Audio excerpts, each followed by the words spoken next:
Well, our episode today is really going to be a follow-up on what we did last show, in that we're going to be talking with the people that have put together Collaboration Soup. And to kind of give us an overview of what's going to be discussed in our show today, I'd like to welcome Delia Horwitz. And Delia, why don't you share with me and the audience what we're going to be covering in the next hour? Thank you, David. I'm glad to do that, and we were so happy to be invited by you to be on this show. It's such a great community service. Okay, good. As you know, one of the big transformations that's happening in the business world today is the move to small businesses, independently owned businesses, and the growth of entrepreneurship. What's also happening is a transformation in the way entrepreneurs are operating their business. So a lot of people go into business for themselves because they don't want employees, they don't want to be an employee, but they also don't want to be an employer. And so there's a shift going on from the opportunity to be a single solo entrepreneur to be a collaborative entrepreneur. Things have gotten way too complex these days, so an entrepreneur can't do everything themselves. So what Collaboration Soup, my partner Paula Vigneault and I focus on is helping entrepreneurs find their strategic business alliances. And we teach them the skills on how to develop those collaborative alliances. So instead of just going to a networking event and saying, you know, oh, here's my business, here's my card, do business with me, we show people how to discover what the commonality is and how to move from focusing on me to focusing on we.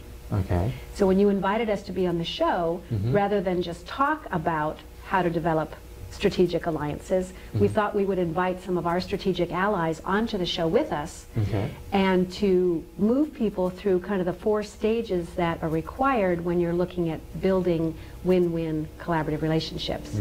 Is you need to connect with your own strengths, and we've got Jim Siebert, the strengths guy, to talk about that. You also need to know your own strengths and go out and find the right people that complement you and your business needs. Once you do that, you need to develop relationships of trust. So we've got Charles Feltman, the author of The Thin Book of Trust, a local person also, to talk about how you build trusting relationships and how you become trustworthy yourself.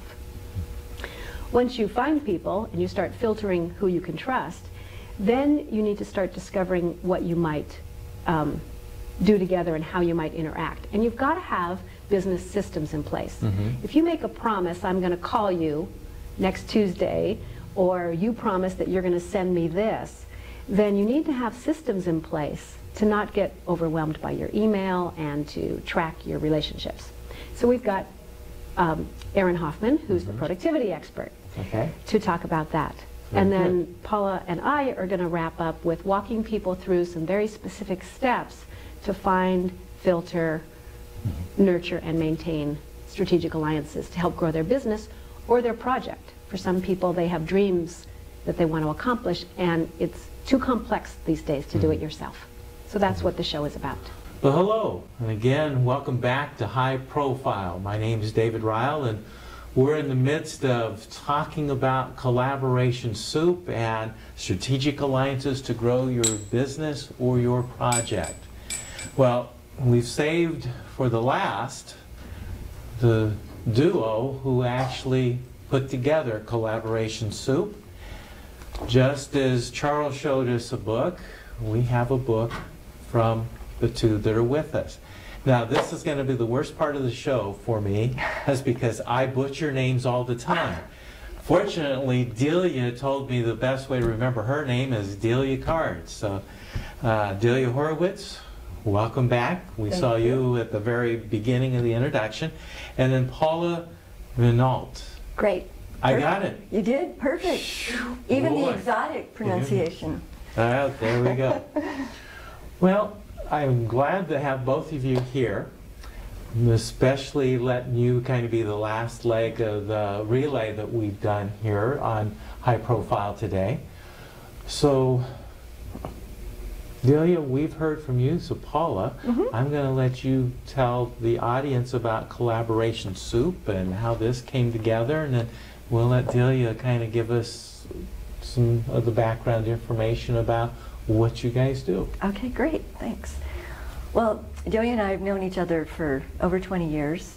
We've been friends, business associates, consultants together, and we both moved to the Central Coast about 5 years ago, actually 6 years ago now. And it just kind of came about in a very spontaneous way of kind of combining our passions and our loves. Being a business consultant and a trainer and a coach and an entrepreneur my whole life, it seemed like this was really something that we wanted to create a very simple and practical way really to help people that wanted to make great things happen, how to really do that in an easy and a fun and an elegant and predictable way. So it was kind of a lark. That we didn't really start out going, oh, I think we'll write a book. It kind of came about in its own sort of magical. So where did you guys relocate from if you've been partners in business and consulting and all that for 20 plus years, but you've only been here on the Central Coast for 5 plus? We used to live in Santa Barbara. Oh, okay. So this wasn't really then much of a move. It wasn't.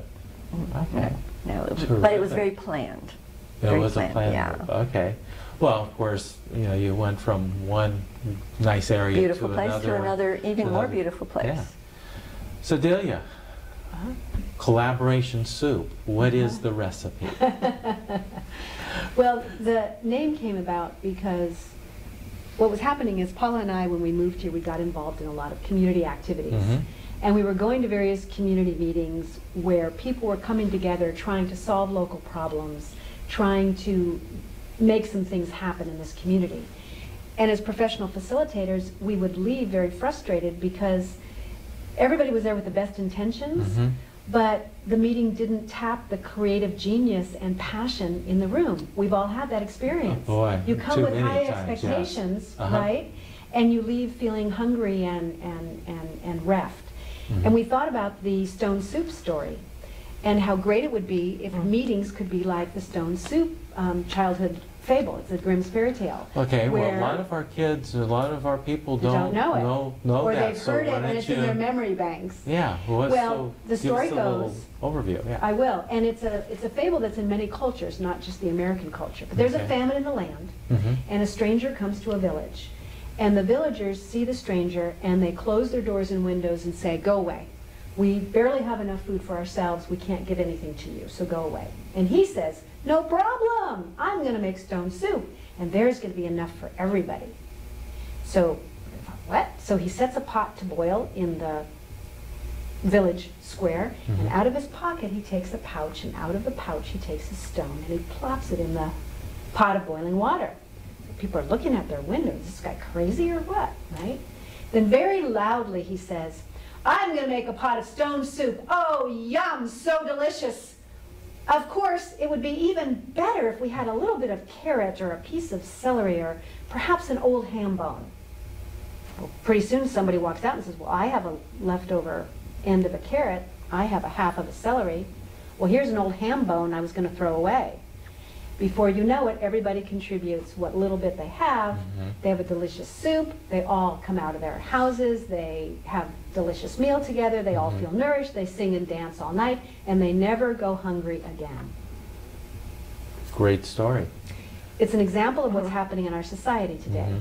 Because between the economy and the environmental concerns and technology separating people, what's happening is there's a longing for community again. Oh, you bet. Unity is we're missing. seeing that longing for community. We want it, and we are wired for it on a cellular level, and we're wired for it technologically.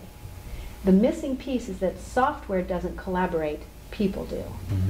And what we bring to the table is what we've called a 6-step recipe for when you want to do something with people, when you want to get together with other people, create a community garden, or create a company, or serve the homeless, whatever, is if you do these 6 steps intentionally, you'll have success not by luck, but by design. Where people can feel that they've co-created together, and they feel connected with each other, and connected to a higher purpose. And that's important, and I think that's been one of the beauties with San Luis Obispo County to a great extent, is that they do look to have a community, bring community together. They're not, we're far from perfect, but I've sensed it more in this county than I have in some of the other ones I live. So with the 6 points, Paula, why don't you share with us the first 3, and then we'll let Delia handle the last 3. Okay. Let's get the 6 points on the table for our audience. Okay, great.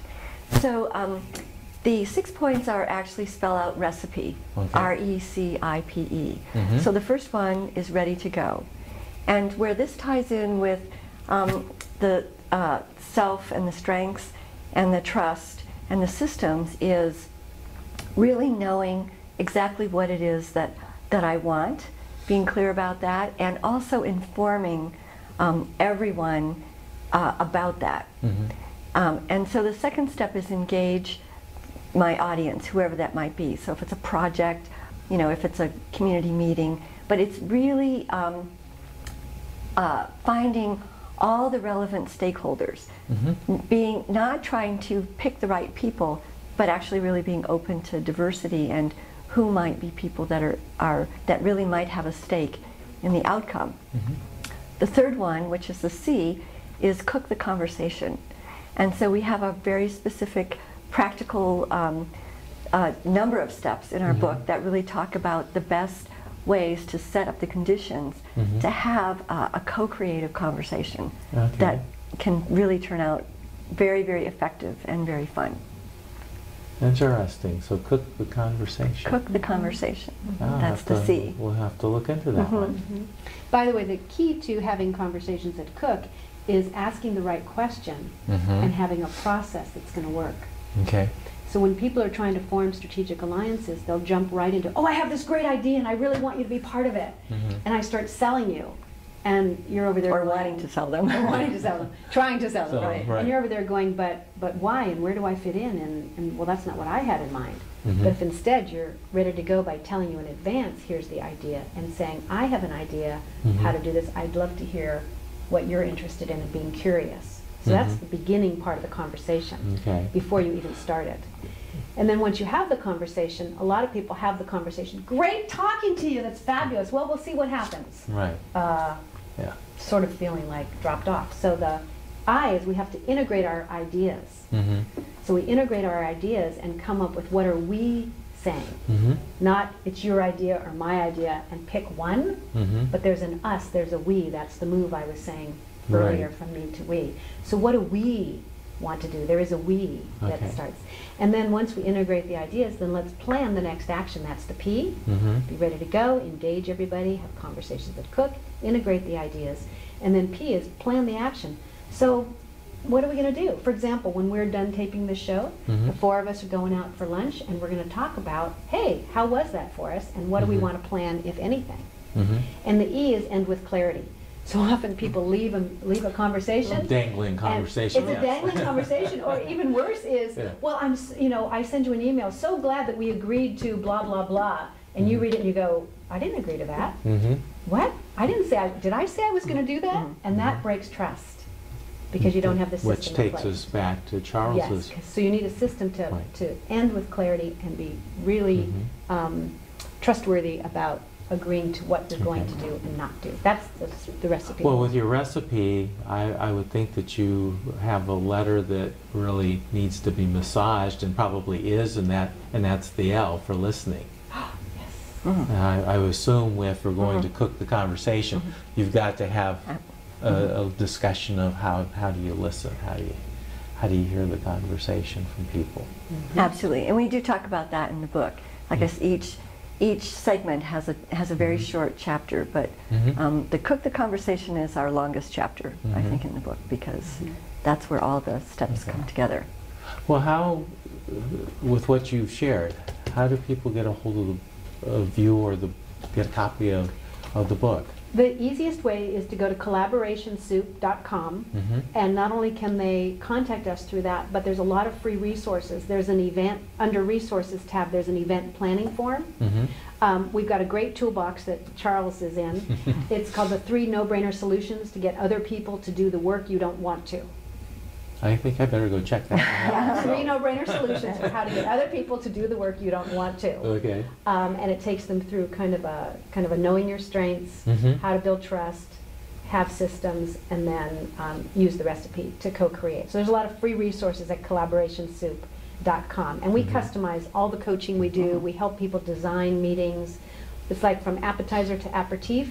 We'll give people whatever support they need because, yes, it's natural to collaborate, but most people are not very skilled at intentional collaboration and building those alliances. And we love helping people do great things together.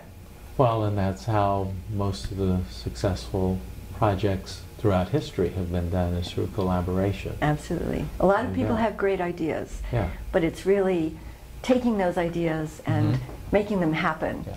You know, really grounding them. And Right.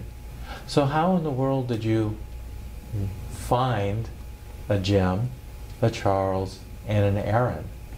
Because you didn't have them 5 years ago, probably, when you first stepped in and started working on this. So how did you build your team?